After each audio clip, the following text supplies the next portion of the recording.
Catherine, you can take it away now. Okay, you want to put that little lead in up there? Uh,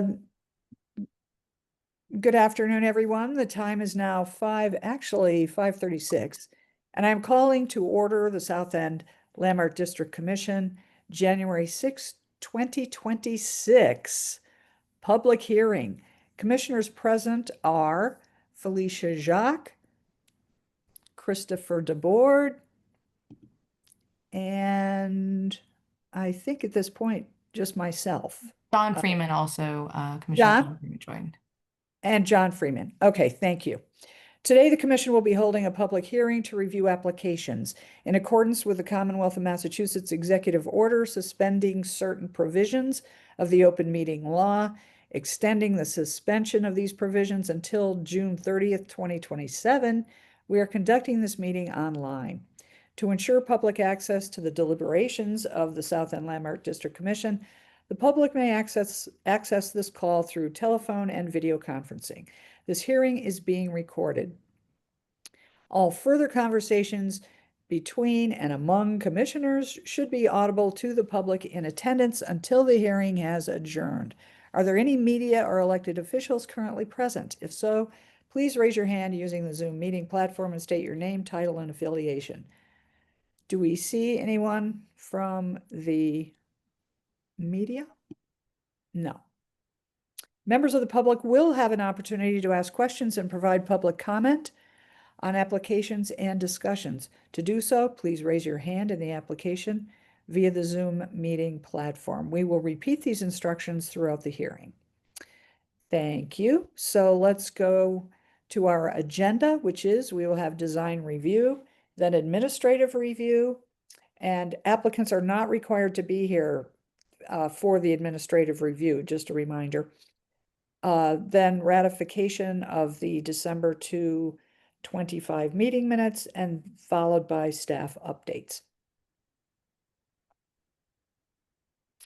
So we'll go to now our first application, which is 95 Berkeley Street. The proposed work is to install new mechanicals at the roof. Do we have an applicant here?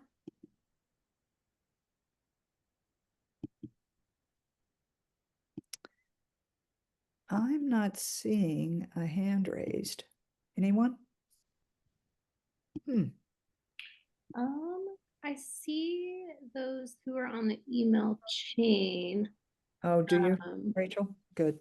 Yeah. Anyone here for 95 Berkeley? Go ahead and raise your hand, whoever is planning to present.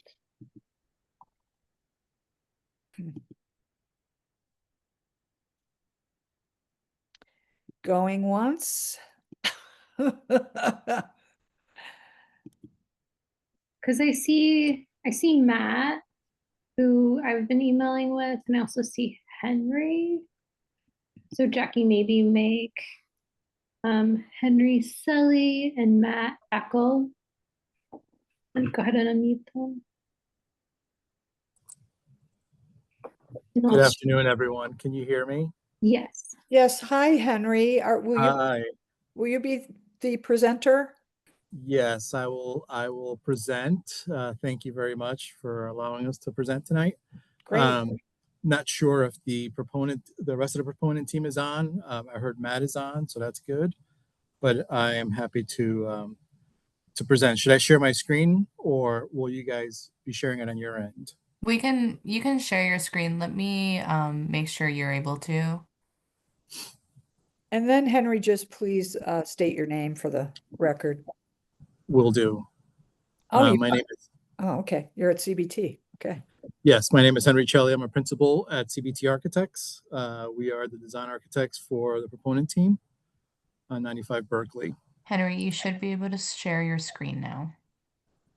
Okay.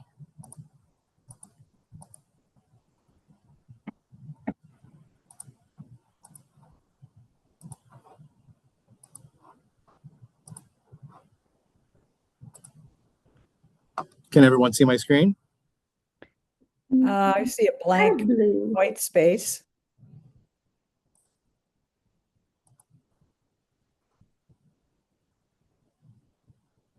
Anything better now? Not yet. Hmm. Okay, let's try it again.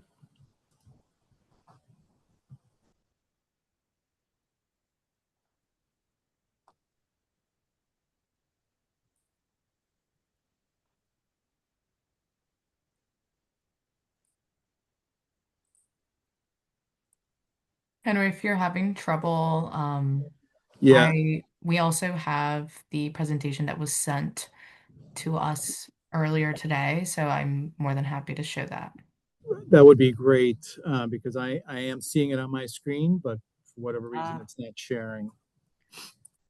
Yeah. Why don't you And go ahead? sometimes I do have this issue with Zoom in particular. Okay, here we go. Great, thank you. Yes, so we're here to present a couple of slides that represent what we're proposing for the roof mechanicals on the 95 Berkeley project. This is an office to resi conversion project, converting the existing building at 95 Berkeley to 92 for lease units. Ground floor remains with some office space, small retail, and then the rest of the ground floor will be a little bit of an amenity. Next slide. We're going to show you the image on the left is the existing roof, our model of it, and on the right is what we are currently proposing. Next slide. I understand on Friday there was a walkthrough. We had a mock-up, which the images on the right kind of indicate. There's a small little frame that represents the mechanical units that are proposing on the roof. You can just barely make it out on that top image because the line is sort of thin, but that was the mock-up that was reviewed last Friday. Obviously, it is visible, so we went back yesterday and today to sort of redesign the roofscape so that we can push this unit back a little bit more so that it would be less visible from the street. These are new mechanical units for the office space that is being served on the ground floor. If you go to the next page. On the left is what we had originally mocked up and what we sent along to some folks on before the holidays. On the right is the revised layout of the mechanicals. We've pushed it back an additional 11 feet from Chandler Street. We kept it the same distance on the right side, which would be the sort of the east side, simply because we have units, residential units on the left side, and we're trying to continue to provide as good a view out of those units as possible.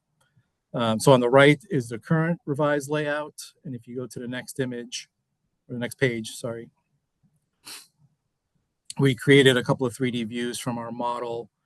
You can just, this is a view taken from the end of Chandler Street where Ellis Park is currently. You can just bank out the units, the new mechanical units, that little pink area just above that roof in the center of the image. If you go to the next page,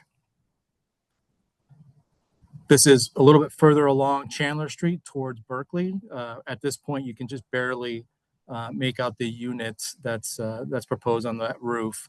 And then when you go to the very next image, which would be right on Chandler Street, looking towards the east, you no longer can actually see those proposed mechanical units.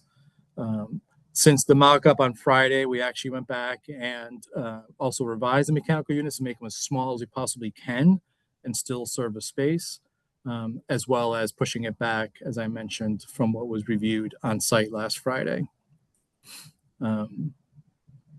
If you go to the next page, I'm not sure there's another, I think that was all the views that we had. So that's really what this entails for that lower roof. I'm happy to take any questions.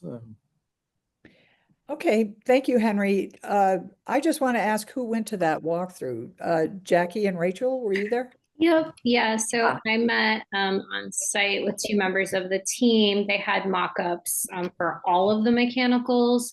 They had mock-ups for the multi-story building as well as the smaller two-story structure. I could see nothing in terms of mechanicals on the larger part of the building.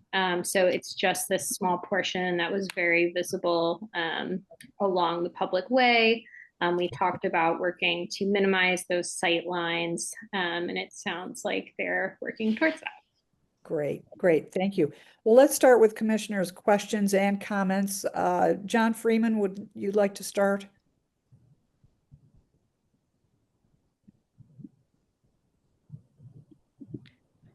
John? Sorry, I didn't realize I was muted. Can you go back to the roof plan for a second? You said that you were referring to pushing something from Friday, and since Yes, so on the left is what was mocked up and what was reviewed on Friday. As you can see, that ERU is about 13 feet away from the roof edge. Since then, what we've redesigned the roofscape to be is taking that ERU and pushing it back another 11 feet or so towards the north. and the smaller units, are those heat pump units or whatever? Those are heat pump. Yeah, those are heat pump units as well. Those are actually taller. They're a little bit taller. That's right. Is there any how much latitude do you have in the movement of them? They have to be held 10 feet back from the closest roof edge? So that's the other thing that we're doing, right, is trying to maintain that 10 feet so that we don't have to propose a guardrail. So yeah, 10 feet is what we've kept. Is it only the guardrail keeping you from moving further towards the highway? On these heat pumps here, there's a fan just to the left, so we'd have to push it a little bit to the right, which we've got that latitude a little bit. But yeah, it's been really just trying to maintain not providing a guardrail up there. Because we don't have purview from across the tracks. So pushing it as much as you can, I think, towards the tracks is a potential advantage. It might, Go ahead. I would say that I think you might then be able to view it from the other side, from Berkeley, based on the view you. Down to the right, you mean? Yeah. Because of this corner. Yeah. Well, that's, I guess, part of the question. Can we see that view? I think the front slide might show that, where you can see that corner. Yeah, if you go to that very first image. First image, yeah. Yeah, That one. you'll end up seeing it from one back. Forward. Yeah, the other way. Back towards the front. There you go. There's that corner. Yeah, exactly. You'll end up seeing those units right from this view. Exactly.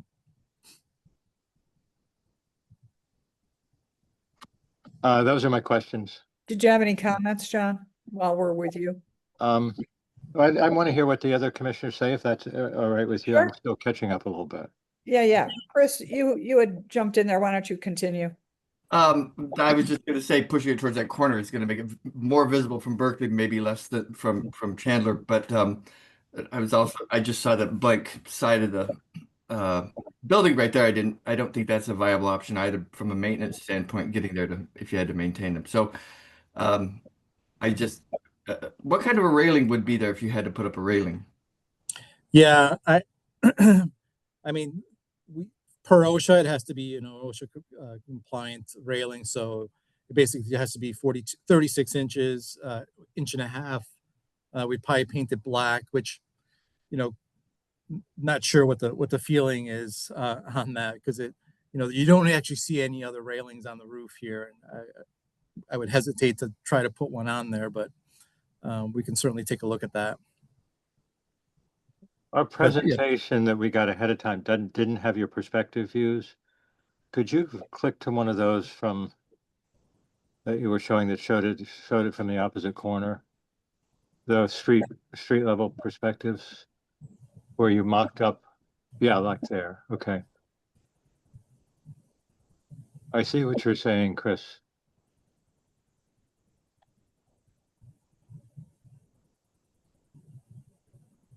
You do have, you are showing in this perspective a railing up on top.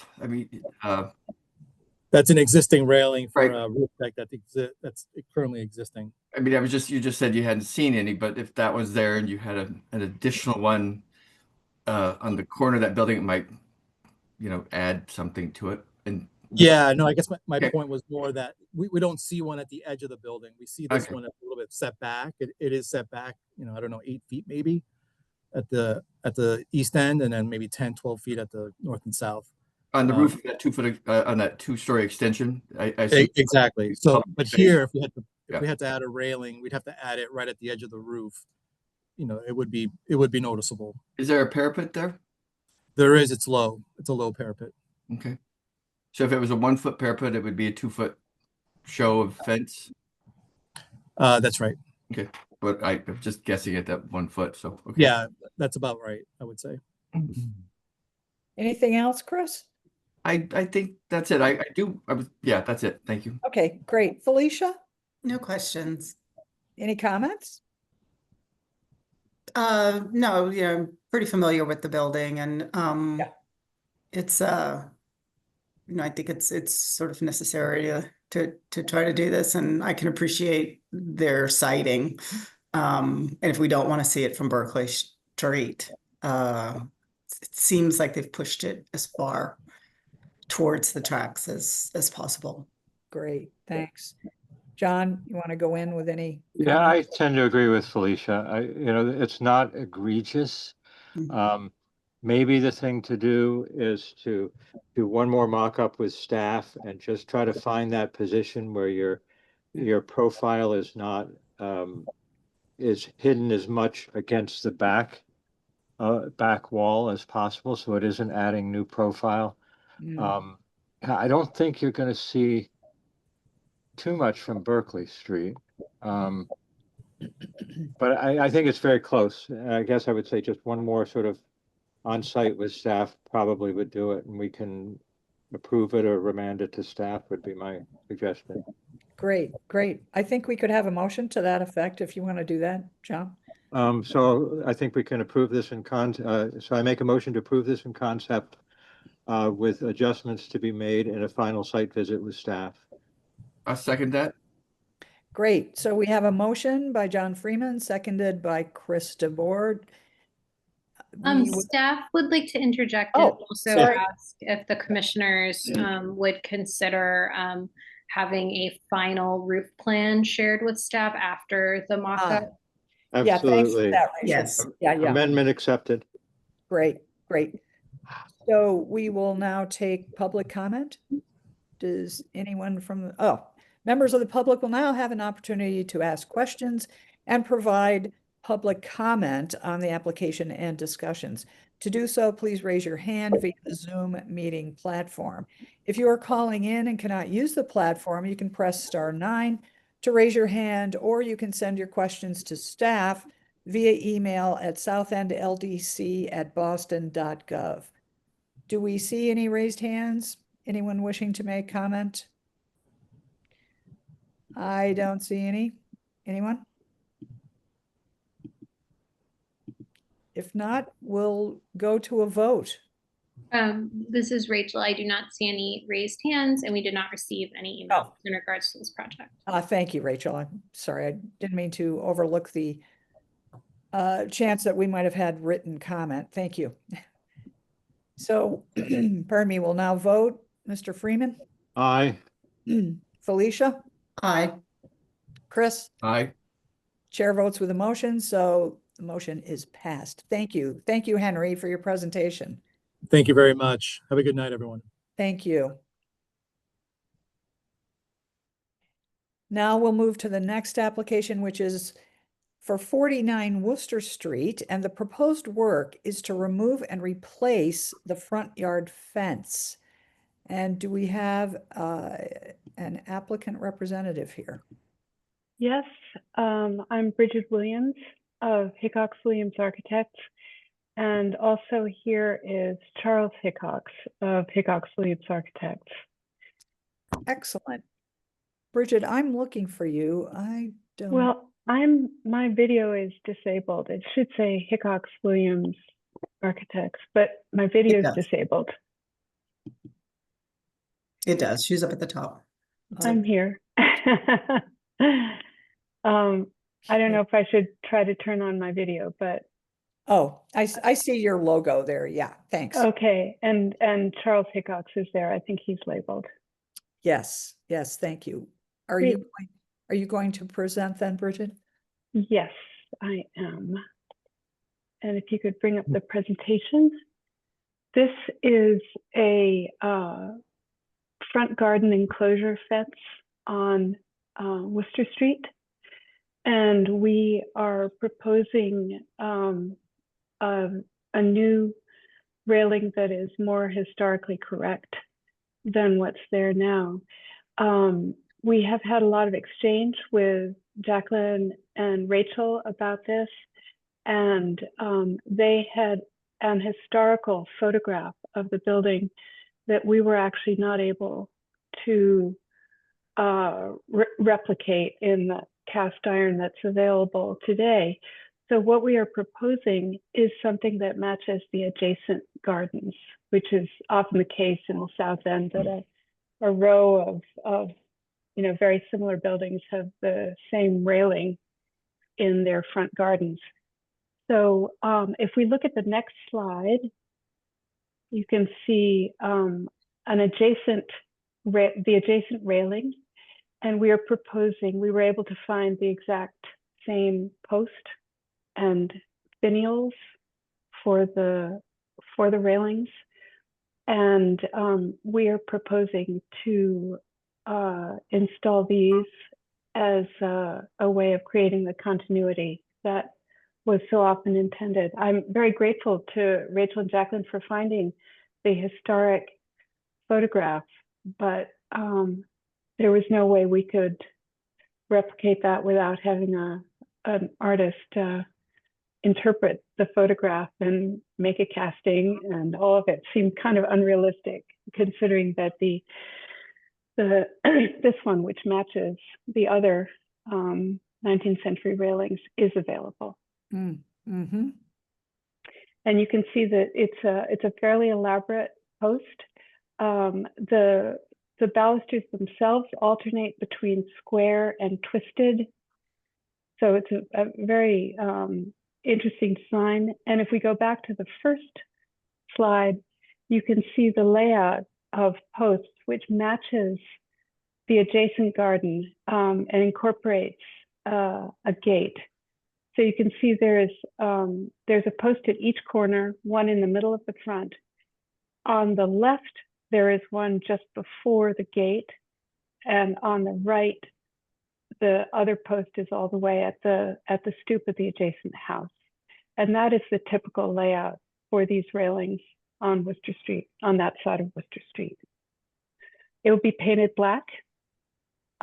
We are hoping to restore the stone base, but it's possible that we'll have to, we may, I think in the very center of the front, the stone has been very damaged. But that's something I'd love to, work with staff on as we get into the actual construction. We have an iron worker who's used to doing this sort of railing, so we've got a strong team ready to make this work. Excellent. Is that all for your presentation, Bridget? That is my entire presentation. Excellent. And this Is there a is chance- Jacqueline speaking really quick. Staff just wanted to share to the commission once again Thank you. That's the 1941 image that we were able to find of 49 Worcester Street. Yeah, thank you. That's a great photo. Yeah. It is. I'm going to say that I was just over there this afternoon, and Bridget is absolutely correct. There's a long string of those garden fences that are exactly the same as what she just showed. So on that note, comments, questions, John? Chris, you're ready. You're the John. Sorry, I was muted again. It's just one of those days. I have a question, I guess, for staff or Chris or whoever might know more about the fences. Unfortunately, Mr. Amadeo's not here with us. That fence doesn't look residential to me, the one that's being proposed, and I see that it is at other places on the block. Do we know anything about that model? And that especially well, several things, the spacing of the balusters, for want of a better word, seems much larger than, it looks more like a commercial fence to me, like a public garden fence. You know, typically the residential gardens didn't have high fences like this. Well, there's a whole string of them along that street, right Yeah, next to the property. Well, that's why I'm asking a question. Are those original? Do we know anything about them? If you look down at this photograph that you see right now, you see different penetrations into the stone below. You see there was a round newel probably right there in that corner. Oh, It's like, yeah, right there. so it definitely replaced something else. yeah. And they could have done it wholesale. A number of neighbors wanted to replace the things. Maybe they were taken for World War I, as somebody had suggested, to use the metal. Those are just some conjectures that I would find very common. Mhm. So the question is, should we be using this as a precedent?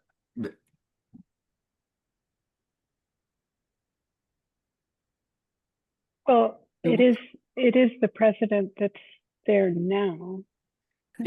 What are you replacing? If I'm, do we have just nothing or something? No, it's something very plain with square posts at the corners and no finials. Okay.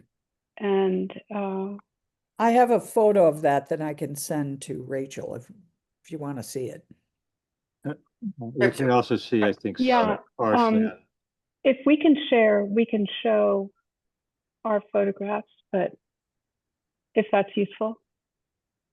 Bridget, you should be able to Okay. share your screen if needed. Could you let Charles Hickox share? Yes. Thank you. Yeah, the more photos you can provide in your presentation, the more helpful it is, actually. Yeah. Obviously, sorry. Yes, no. We got our timing a little mixed up, as Jacqueline and Rachel know. So we didn't know we were presenting tonight until just now.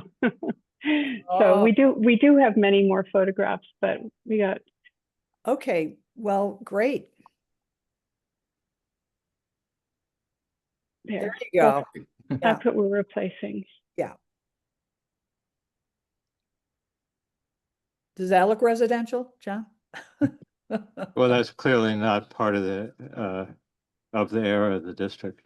I'm not claiming to be an expert on garden fences, but I have listened to John for 20 years talk about them, and I know that the historic model is a shorter fence and a heavier casting, if nothing else, and we have a picture of what was originally there. We do not have a good picture. Not a good picture. Yeah. But we know that it's not this model that's being proposed. And it makes me want to, rather than approve something just because there's more of it on the street, which, as Chris says, may have also, or it appears all to have been replaced as well. I'm wondering if a little more research, a little more with flexibility, understanding that we couldn't do exactly what's there, but looking at the type of Lawler catalog or whatever that is in existence, that we do know that would be closer to what we know to be the historic model, if that would be appropriate. And I'm willing to be corrected or outvoted, but that's kind of where I'm thinking. So I'll jump in and say that we know we've in the course of doing this project, we have practically memorized the Lawler catalog, and there is nothing that we could find that matched what was there.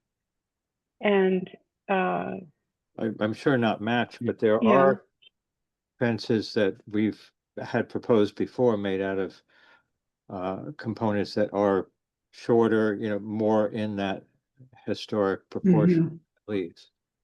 I think I could be wrong, but if Charles, could you zoom in on where you see both the fence we're replacing and the one next door?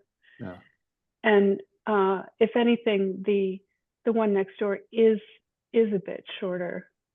And But it's not the proportion of a historic fence. I mean, maybe the argument, I'll make the argument the other way, that part of that replacement is part of the history of the South End. The fact that the fences went to the war effort in World War I and were later replaced with something else.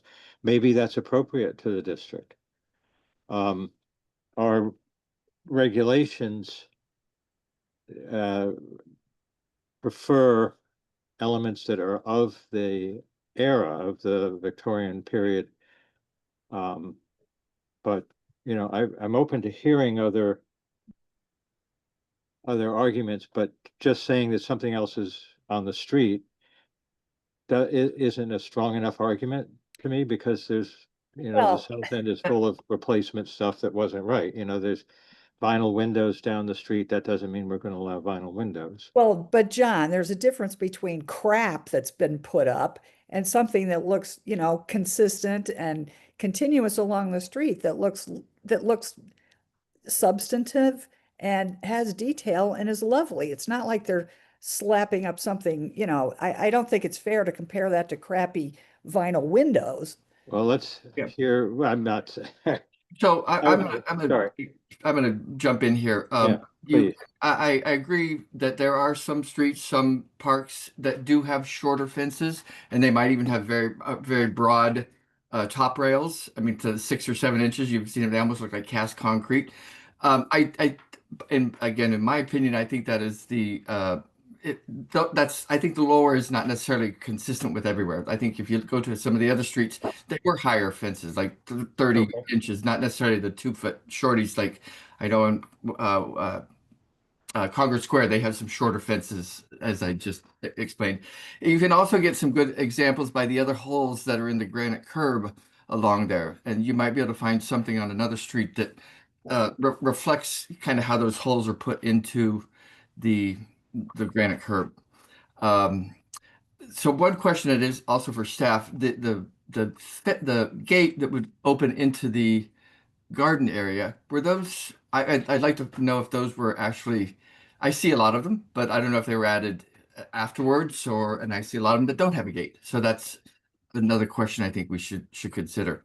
My third point on this is that the curb, whether damaged or not, I have personally, in replacing fences or the curbs, pulled them up with a bar back to level, filled them in underneath, and reused the curb that was there. I've done it both in brownstone and with granite. These appear to be granite unless somebody cast some concrete very well. But you know, those are, to damage stone is pretty tough unless it cracks down the middle or something like that. So I would suggest, you know, if we could continue to use this stone, and it would be nice to find how and why the holes were put into it.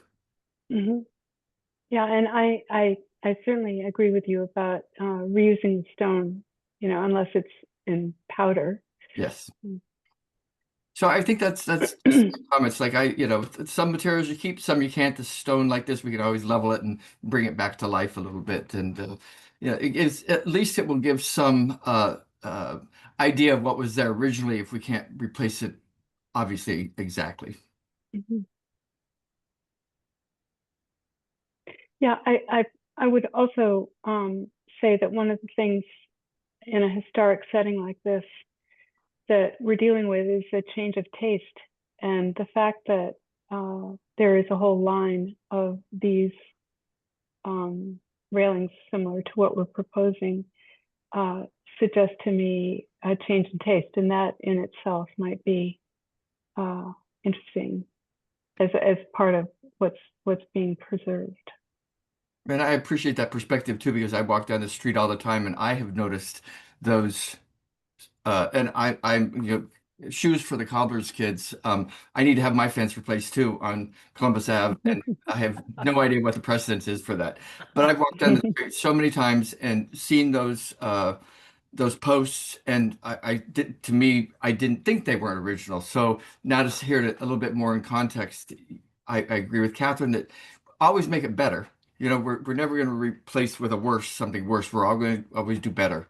And so that I think we need to aspire to the original, but if we can't, we always do better than what's there. How's that for stirring the salad? That's great. About the garden gate, I just, this photograph shows the post next to the garden gate on the adjacent garden. So we can see the gate that is on the opposite side. The post, and if you zoom in a bit to that middle post on the far side, yeah. So you can see where the gate is with its post, but no post next to the stoop. One of the things I noticed was how you were closing it with that upside down L that probably goes into a hole in the curb. That didn't, I don't know, again, the originality of that concept for locking the gate, if the gate were actually original. Yeah. A lot of maybes on maybes. Maybes, lots of maybes. So let's see, are we, Felicia, have you commented or asked questions? I haven't. I guess my first question would be, I understand how you sort of felt happy that you were able to actually match exactly the adjacent fence. What happens down the block? I mean, I think this is just sort of a question, really, what is the scale looking like down the block? Are there examples of sort of the shorter, squatter fences in the area? I did not get a chance to walk today. Not in this line of houses. So in that line of houses, they're mostly of that height and sort of there's the verticality that you're looking at. Charles, do you have any other photographs that would help show that? Just to interject, Catherine provided Rachel and I some images, and I can share one that I think is what Felicia is asking. Yeah, it goes down across several properties. So you see, and if you can enlarge it, I mean, that height is pretty consistent, isn't it? Pretty consistent height, yeah. Yeah.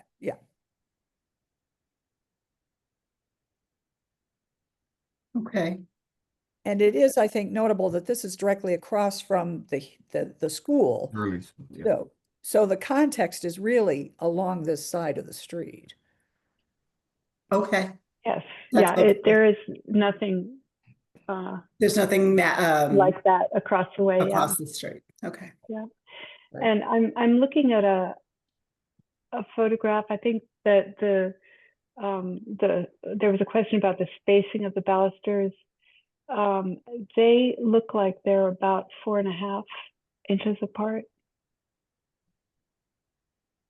4.5, yeah, 2 to 9. So. Okay. Thanks for that, Jackie. Is there some way that this could be sort of considered in the context of the street, that there's no sort of bookend across the street, there's consistency in the height that goes along the line, and while it is not original, or it's not intending to recreate the original, it could be appropriate for this block in a way that doesn't set precedent that I think John was referring to earlier. I think that's a good point, Felicia. There's 3 basically types of houses on this that are grouped. There's at the upper end next to the old Concord Baptist Church, there's the bow fronts, and then they go down to a point, and then they stop and they go to the flat fronts, and then those stop, and then they go to also flat fronts, but with with the Orioles over the doors for about the rest of the street until you hit the alley. So there's 3 significant housing designs, and maybe on one of those there's something that looks original. I mean, just again, to take a look. And is there, and what other point is Lauer's the only catalog that you've been using? I know that I found another one that had some very big, bold things in it, and I believe it was I'm going to try to find the name, and I can forward that to staff. But I know there's a number of them out there, and they are difficult to get, and but some of them do look very original to the Victorian catalogs. Yeah. We're very hopeful about Lawler, and most of the websites that I track down kind of redirect you to Lawler. I mean, it may have a different name, but they're buying the parts from Lawler. And we asked the ironworker, Peter Andrew Chow, with whom we're hoping to do this fence, and he referred us to Lawler. He didn't have another resource beyond, laser scanning and creating a casting, but Yeah. without a better model, we can't do too much. Of course. Well, where are we? Does anyone feel like making a motion? Are we at that point, or is there more to consider here? I think there's a lot to be said for the continuity, and I think it's great that the architect and the applicant are proposing something that's it's not bad. I mean, it fits right in with the neighborhood and is substantive and looks good.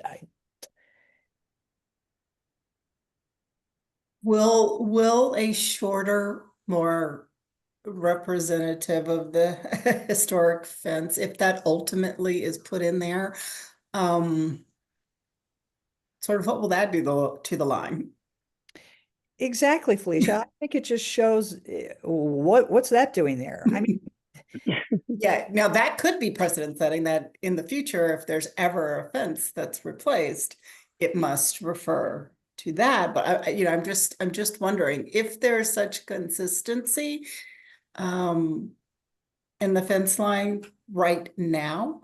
I just wonder what we would be doing to try to sort of reflect as accurate a historic statement as possible. In this instance, as I said, I do appreciate the lower fences, which are reflective and representative of the South End, but this is an isolated, well, I shouldn't make that statement. This appears to be a very specific context, and can there be some consideration for this very specific context without risking setting precedent for upcoming requests?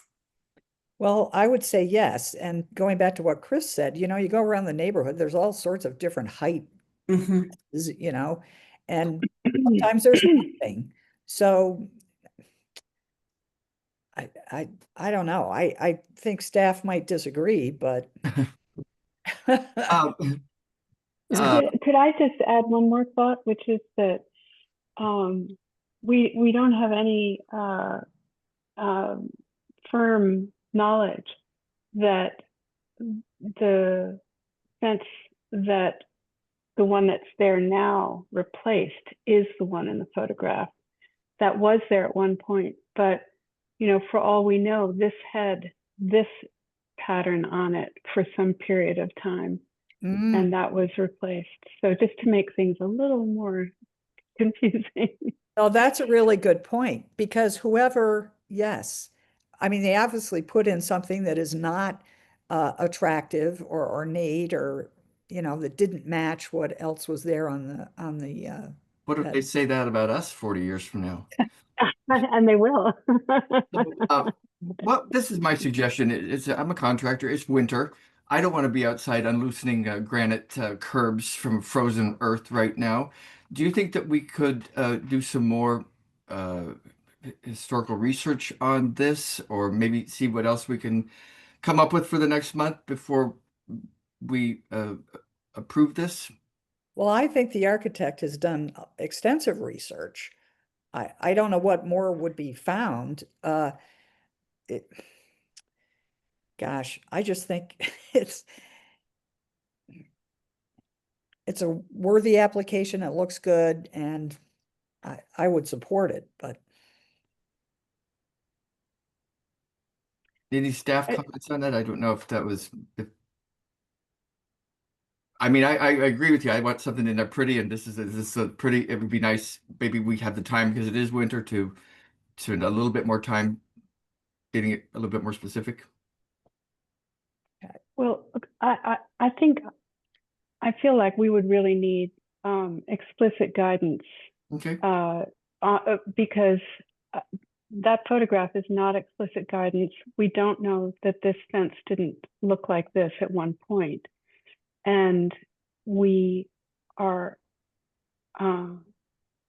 there are similar things in the Lawler catalog, but they may be simply a sort of signal of what it was. And I guess the question I'm wondering is, where is historical accuracy when you have a very visible contextual situation, but you don't have very concrete historical information? So I think if the commission feels, I think the commission perhaps should give us direction about whether they feel this should not be what's in the context because there is a photograph that shows something else, or so it's hard to imagine how to be sure it's exactly what was there in the photograph. So I think that's the hard part. I don't know what other research we can do because we don't know what the original was. What we can do is go back to our client and say,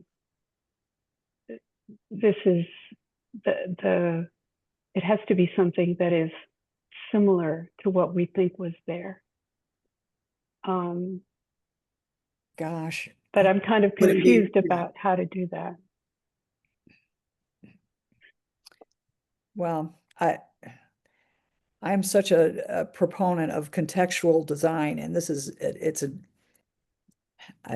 I just think it would be a shame to do something that we don't even know what was there and to go against what the environment is along the street.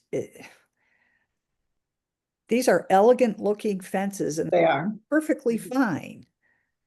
And the applicant wants to do something appropriate so that it matches with the neighbors. And gosh, we have applications that propose just cheapo, crappy stuff, and this is not that case at all. And given the context, it is perfectly appropriate. I don't know how much more can be done, but I'm only one voice, so.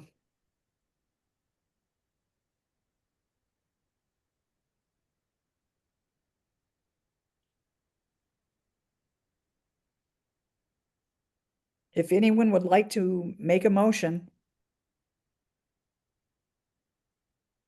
we could do that and take public comment if there is anyone interested in participating.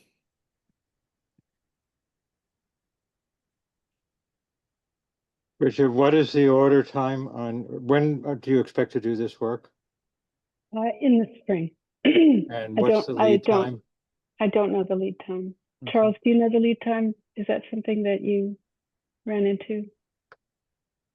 Staff, do you think, sorry, Jackie Yeah. or Rachel, do you feel like you could guide the applicant in an effort to find something that was more in keeping with the photograph? Or do you feel like you, like Catherine says, that this has been tapped out? So, I mean, as we know, the 1941 Bainbridge bunting photos has provided us with the context of what the neighborhood has looked like historically. finding images before that has proven to be extremely difficult. But, you know, when I was conducting research on this property, that was the clearest image that I can find. And so that's what I would say about regarding the historical accuracy of this building. It's in the context of what was there in 1941, what was there before, or whether it was truly the original is a little bit unknown just based on the evidence that I've come across by. So what you're saying is you don't think there's if I'm to interpret that, that you don't think there's any benefit to a continuation that would allow you to work with the applicant. If the commission finds that that is the most reasonable path forward, staff can certainly look into more avenues that I'm can help asking the if you applicant. think that that's reasonable. You're a professional. I mean, You know what you're doing. I mean, it could be reasonable. Okay, if that's reasonable, I'll make a motion to continue this for 1 month to allow staff to work with the owner to see if there is a way to, with the applicant, I mean, to find a model which appears to be more appropriate to the picture, or perhaps the result would be to find out that the fence that we're seeing in the picture here is in fact the appropriate model. I know the staff recommendations currently don't recommend approval at this time. Is it a denial without prejudice? But I'll make a motion to continue it. I'll second that, John, and thank you for saying that because that's kind of everything I wanted to say. So second that. What about the staff? The continuance of this with further investigation over the next month. As opposed to denial without prejudice. Yeah. That's a motion. So there's a motion, it's been seconded. Is there any public comment? I guess I'll read this then. Members of the public will now have an opportunity to ask questions and provide comment on the application and discussions. To do so, please raise your hand via the Zoom meeting platform.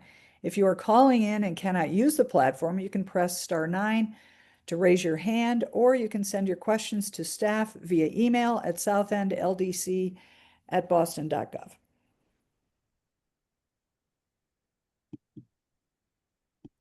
Were there any written submissions on this application?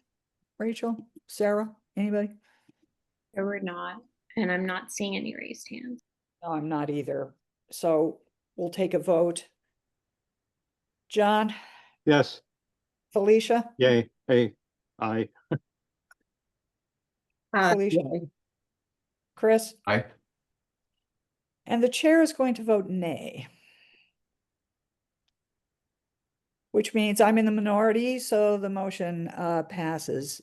And I want to thank you for your presentation, Bridget and Charles. Yeah, pleasure. And I'm happy to. Is there a timeline for which we think that we're going to put this sort of research effort? 1 month is what 1 the month? motion said. But is there, If staff So- can't guide you to find something that's more appropriate in a month, we'll come back here and, And look at this and vote on this. yep. Okay. hey, If you need the resource staff, please, I'm going to do a few things out the side, but please look for my help. okay, I do want to say again, the photograph is hard to read. And I mean, I think the real question is around height and proportion. I'm not sure you can match a fence in a photograph that's hard to read. So I think the question is, are you going to try to, are we able to reflect the scale and the proportion of what is in the photograph up against what is in the current context? of the neighborhood. So we already voted So- on this. Yeah. I don't see any point in continuing the discussion. Unless you want to reopen Mm. the hearing. If we go past 7 o'clock, I will have to take a 10-minute break to go respond to something. Just Okay. so you guys know, I think we have quorum without me, but I'm in favor of moving on. I think we can move on. Yes, I think we have. All right, let's go. I personally would love to drag this on further, but we won't. So thank you. Thank you Thank again, you. Bridget and Charles. We'll move on to 125 West Concord Street. The proposed work is extensive here. At rear dormer, remove 3 windows, frame in middle. Really, is this all still being considered tonight? Or is some of this moved to administrative? No? A very specific description of their proposed work. They want to remodel a rear dormer that is visible from the public way. Okay, I'll just keep reading this. Remove 3 windows. Frame in the middle window, cover and install new plywood and siding. Add trim around 2 windows and door in wood in brick mold style, painted black. Southern corner of dormer to be 1x4 wood painted black. Replace 2 remaining windows with Vetta Double Hung Elite 92 inward opening turn/tilt double hung style. Remove existing door and frame. Install new Vetta Optima aluminum clad door with 7/8 light, fully tempered with 1 vertical and 1 horizontal muntins. Exterior is aluminum black and interior is wood. See additional items under administrative review. Okay, so I don't see where it says front in the front of the building. Is this all the rear dormer? That is correct. This is all at the rear dormer? What about the front This of the building? At the front, they're proposing Pella windows. All the work on the front is administratively approved. Oh, The rear okay. is visible from Rutland Street. It's like right across, there's that little low park between Newland Place and Rutland Street. So you see it from Rutland, which is why we're reviewing this. Okay, thanks, Rachel. Do we have an applicant?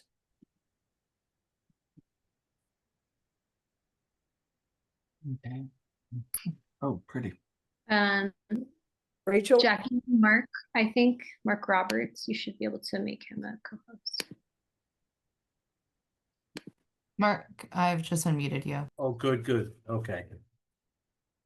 Yeah, so I went, Mark, I'm sorry, could you just state your name for the? I'm sorry, it's Mark Roberts. I represent Nova Restorations, who is the contractor to do this work. We do a lot of work in the South End. And I just want to thank you all for your time tonight. Nighttime is usually personal time, so I appreciate it. Yeah, so it's visible from the north side of Rutland. It's not visible from the south sidewalk of Rutland because there's an 8-foot high brick wall that cordons off the schoolyard. We had just done some work on that school building, so I'm very familiar with this area. But I took a picture of it, and that's me standing next to the wall. Can you see that at all? Oh, sorry. Yeah, I don't Sorry. see you. I don't I see did you. that. Here. There. So I'm standing next to the wall. I'm 5'11". There's nothing. You can't see anything but a brick wall. On the south side, on the north side of Rutland, you can't see it, but you're 160 feet away. And I did measure it. I have a 300-foot tape. It's 160 feet away. Reason I mention that is because the Vetta windows, their mullions, or they call them muntins, are just short of an inch. They're not 7. They're a little bit bigger than 7/8. But the 2 windows, the picture you have up there, the 2 outside windows would stay, and the left window, as you're looking at it, comes out onto that balcony, and that is the egress, and so they'd have to go up those stairs between the dormers onto the roof and get to another place. And the reason I mention that is because if there's an emergency, and I'm sure you all look almost as old as me, and you probably had an emergency in your life. There's very little time to think, you got to act. So these Vetta windows turn and open like a door. So you can just, and you're out and you're up on the, and then you're going to a safer place. I look at these buildings. I live in Natick in a house, and my neighbor's 50 feet that way. The other one's 50 feet that way. I have 3 doors on the bottom floor to get out of. But these guys, that's it right there, that window. The door is just a Juliet balcony. It just comes out and that's it. So that's the thing. And so that's why I wanted to hopefully get you folks to make an exception with that, the width of those mullions. They'd still be the contour, the historical contour that you require, black. All of the other requirements are met. It's just that it's just a little bit thicker than what the, I don't know what to call it, a rule or a protocol or what, but so You're saying they're like 15/16 instead of 7/8. That's correct. And it's a Canadian company, so they measure in millimeters, but they did imperial measurements for me, and they call it an inch, but it's a little less than an inch. And that's the only question in front of us? Well, that let's continue on and see what you think. So the siding you can see is T111. Bloody awful. So we were going to pull that off, and over on the right, just to the right of the door, it's actually bowed out. So we want to pull that out, as we mentioned in the thing. We want to frame in that middle of the 3 windows because it's a bedroom.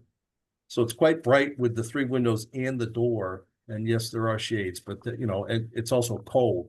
That's facing north. And there's nothing in front of it. There's no other building because that schoolyard is there. So the wind can come in, and they say it's very cold. So our plan is to just take that all off, expose the wall. We're going to frame in that window, insulate it, and then we're going to put exterior grade plywood, and then the siding is clapboard. It's called LP Smart Side. LP stands for the Louisiana Pacific. All of these products are made with aspen that Louisiana Pacific manages up in Maine. They have state-of-the-art facilities, and it's an open strand, and they push it together, and it's so hard because it starts out about an inch thick, and then they press it into a piece of clapboard siding, and it would be smooth side out, factory painted. It's attached with nails. It is not hazardous as opposed to like Hardy, which has silica. This does not have silica. They put zinc oxide in the mix to help it not to hold up under weather, and it doesn't break. Hardy, if you hit it with a golf ball, it breaks. This stuff does not break. It is hard, and dense. So that would go on, and the color depends. I don't know what color you specifically, if the historical commission has, if it's going to be red or green or black, I don't know. So that's a question. And then, so that clapboard siding would go on there. There'd be brick mold all around the windows and the door. The fascia, soffit, and gutter are not being replaced. They would be painted black. I assume that's the color you want. So we're just trying to conform as much as we can. So that's kind of what I have to say. That side is not going to be touched. You can see the slate there. And the facing board, so there's a white downpipe right there. That'll be black, but the board on the corner, you can see at the base, it looks rotted. That's the one we intend on replacing. With wood, it'd be solid pine, primed and painted, and that's it. That's it, Mark? I think so. I mean, Okay. the biggest change is framing in that middle window, which is just in, well, my view, it's superfluous and doesn't really add anything. I mean, you look, I've gone over here like 5 times and just stood there and looked across the different units, and there's no conformity per se as far as windows. There's some places that have all windows, there's some places that have one or none. And so I don't think, my personal opinion, which means nothing to you guys, but I think that middle window can come out without causing any kind of an oh my gosh, that doesn't look anything like it should. Okay, well, thank you, Mark. John, let's go to you. I think this is fine. I don't have any objection about the material. The window, if 15/16 or something less than an inch as opposed to 7/8, you're not going to see a difference from 3 stories away. This is not an original part of this building. These dormers were all added later, helter skelter. And I think the only thing we've asked for before is to not have ganged windows, because the ganged windows are clearly not part of the Victorian vocabulary, and he's taking the ganging away. So I have no problem with this. Great, great.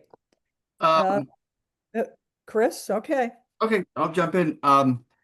I was more thinking about this, that P111 was probably put in about 30 years ago. It's who knows how that's framed down below. It looks like the soldier course was removed, where the old roof used to land. It's covered by the P11 or the plywood right now. I'm glad you're getting rid of that. The upper, where the gutter is, we would like to not see a white aluminum gutter. That would be nice to have that done. The black is fine. The clapboard, John, I mean, I don't know. I would more see shingles or slate or even copper there as opposed to clapboard, but that's. We had quoted copper cladding, but we were discouraged with that. So the siding, the customer liked it. I sent it to them and showed them, and they said that looks great. And of course, if it's not brick, it's clapboard siding in the old days. They did have shakes, to your point. Well, Chris. more like slate, with Slate. on all Yeah. the corners and sides. And just I'm always concerned about the materials. That once they're up there, like if you use regular finger jointed pine, it's going to be on in 2 years. I don't care what anybody says; it falls right apart. Right. So, Yeah. No, we're using solid pine or fir if it's available.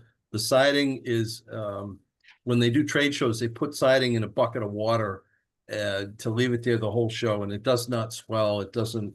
It just it's really great stuff. It holds its shape. We use stainless steel ring shank nails to fasten it, so it's not going to come off. And this product is made in 0% humidity in their factory. So they have specific tools when you install it that gap everything. And yeah. once it's been on the building for about a week or two, it because now it's subject to humidity, even a low humidity, it swells up, and that's it. All the edges are caulked and stuff, just like if you do regular wood siding, you caulk where it hits the trim. So it's nothing. Sure. Those are just my comments. I mean, Okay. like I said, like the 15 seats, buttons, mullions, that doesn't matter, and it does look better like this. I would just the white aluminum, if gutter is nice to be replacing copper or something dark would be good. I know you said Yeah, we did talk about that with the customer, and he said the gutter doesn't leak. Everything else is so expensive. It's unfortunate. The same kind of work on a house out here. I think I was talking to Rachel about that. The costs are much lower because you don't have the staging, you don't have anything in the way, and it's just there's a lot of hoops when you're in the city, especially in the historical district. And That is correct. Okay, Yeah. Alicia. No comments on the proposed work. I think I was just sort of leaning more towards Chris's comment around shake siding, but that's just a personal preference. So Okay. no, Okay. that's it. I don't have any comments or questions. So I think we're ready for a motion. Anyone? Chris, why don't you do it? Pardon? What was that? I just suggested Chris make the motion. So I mean, I will personally say I'm not a fan of the clapboard. I'd like to see the slates or copper on there. I think you can put that in the motion. Okay, I will. As a preference. As a what? As a preference. You Right. could make it a requirement, but you could also put it in as a preference. Which means it'll be clapboard.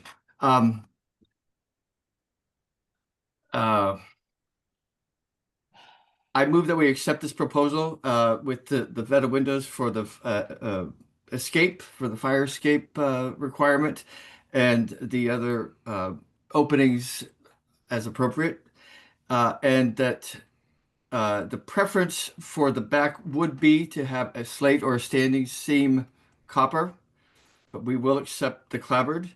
I ask that all edging boards be at least 5/4 and a true outdoor pine that's going to last.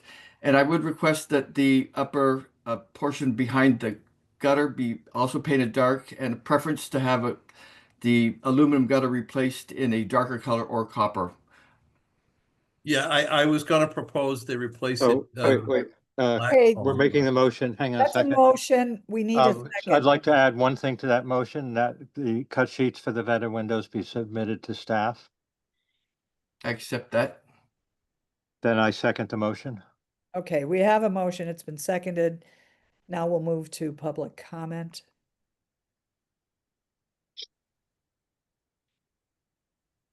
Members of the public will now have an opportunity to ask questions and provide comment on the application and discussions. To do so, please raise your hand via the Zoom meeting platform. If you are calling in and cannot use the platform, you can press *9 to raise your hand, or you can send your questions to staff via email at southendldc@boston.gov. Were there any public comments received? You did not receive any written public comment, and there are no raised hands. Okay, great. So we will vote on the motion. John Freeman, Yes, aye. Chris, I Alicia, Aye. chair votes with the motion. Motion is passed. Thank you, Mark, for your presentation, and good luck with the renovation. Thank you so much. Thanks. Have a good night. You too. Thank you. Okay. So administrative review. What happened to Braddock Park? Did they withdraw? Pardon me? They What did. happened to, That application was withdrawn. oh, okay, cool. Administrative review. Do I have to read this? I move that we accept administrative review. Second, So all in favor? Aye. aye. Aye. Great. Next, minutes ratification. I move that we accept the ratification of these minutes. Second, Motion to approve to ratify the minutes. All in favor? Aye. aye. And staff updates, do we have any? No? Well, I we would have say COVID. that we're happy to have Sarah back after her semester. She had classes on Tuesdays. So moving forward, the rest of this semester, Sarah and Jackie will be running the hearings, which will be wonderful. Thank you, Yeah. Rachel. Great. And is that all we want to say? Yes. Okay. All right, then That I was think, great. yeah, I think we're ready to adjourn. Do I hear a motion? Happy New Year, everybody. Happy New Year. Yes. I move that we adjourn this meeting of the South End Landmarks District Commission. Do we have a second? Second. Felicia seconds. All in favor? Aye. Aye. Aye. Thanks, everybody. Thank you, Rachel.